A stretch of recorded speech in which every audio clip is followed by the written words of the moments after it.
हर हर महादेव के गूंजे जयकारा, कांवड़ उठैले चली बाबा के द्वारा। हर हर महादेव के गूंजे जयकारा, कांवड़ उठैले चली बाबा के द्वारा। बोल बम गूंजे चारों धाम, भोले बाबा पूरा करिए सबके ग्राम। भोले बाबा पूरा करिए सबके काम।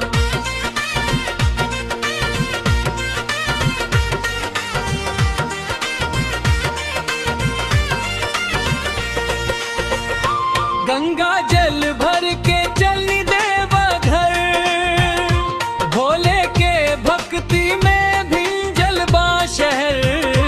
डमरू के धुन पर नाचे सारा जहान, भोलेनाथ के महिमा सबसे महान। हर हर महादेव के गूंजे जयकारा, कांवड़ उठैले चली बाबा के द्वारा।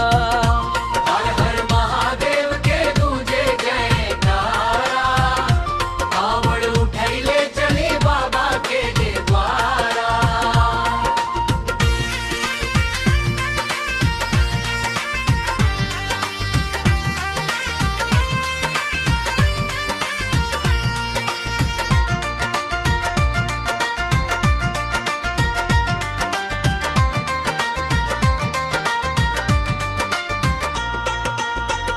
सावन के महीना बड़ा पावन लागे, भोले के दरबार में किस्मत जागे।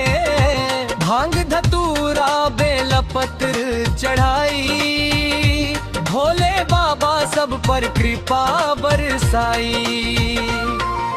दीप जले मंदिर में बजे घंटा, भोले बिना लागे ना मन के संता। जय जय शिव शंकर त्रिपुरारी भगवान, रखिया हमेशा अपना भक्तन के मेहमान। हर हर महादेव, बोल बम बोल बम बोल बम बोल बम। जय भोलेनाथ, जय शिव शंकर।